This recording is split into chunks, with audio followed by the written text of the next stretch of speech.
Okay, so yeah, track number one, the song Love.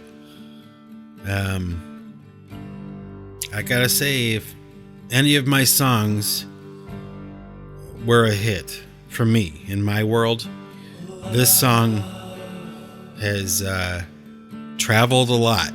A lot of people love this song. It evokes an emotional response from people, and I understand that. I understand why. Yeah. This song was written a long time ago, actually, and it sounded very different when I first wrote it. The lyrics were different, and I had it kicking around for a while. And I think maybe I tried to record it once in Cleveland, but it was written, and I rearranged it and I changed it around a little bit and came up with the version that we're listening to right now.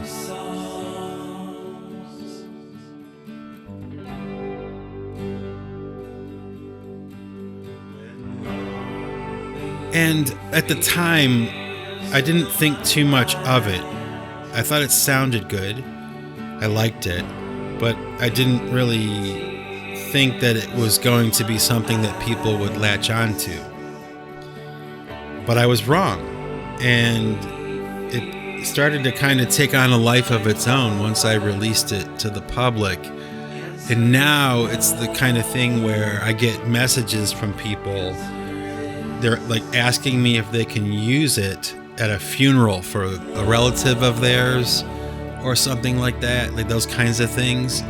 And, you know, they don't have to ask me permission. Like, nobody has to ask my permission if they want to play one of my songs at a funeral, for crying out loud. But it is kind of like a nice way of me knowing or finding out that it's affecting people that way. And that means the world to me. That's a pretty serious thing, you know, when you think about it.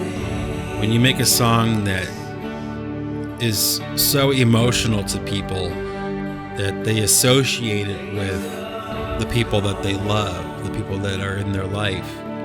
And like if they die, you know, this is the song they want that represents the feeling of love and sadness and the emotions that come along with that, right? So that's what it is to me now. It's kind of like not my song anymore, you know. It belongs to the world, belongs to people, you know.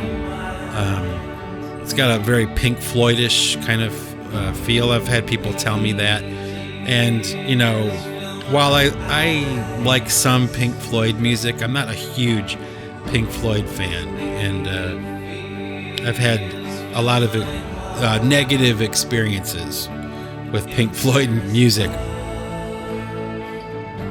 but I wasn't trying to sound like Pink Floyd. You know, this is like a very basic music and very simple that anybody who's beginning to play guitar could play. It's very easy, and I like that. You know, it doesn't have to be fancy to be good or to be enjoyable. Usually it's the opposite. It's the more simple, the more people will appreciate it, and the more universal it becomes, maybe. And I think that that's what this is. And I remember when I first released this online, it got reviewed by somebody. It was the very first review I ever got for any music I did on my own, like recording myself. It said this is what Pink Floyd would sound like if they were a modern day indie band. And I remember that review, that quote, and I cut it out and I saved it. It was like I printed it off the internet and I saved it. It was my first review, and it was such a great one, you know, kind of like, I don't think you can get a higher compliment than that. Not lost on me. And that's why I decided to start the album with it, because I figured it would be the nicer thing to do, like give the people the song they like the most first. You don't have to go like deep into the album to find it. It's right there. Track number 1. Press play. You might hate everything else, but here's the one you might like.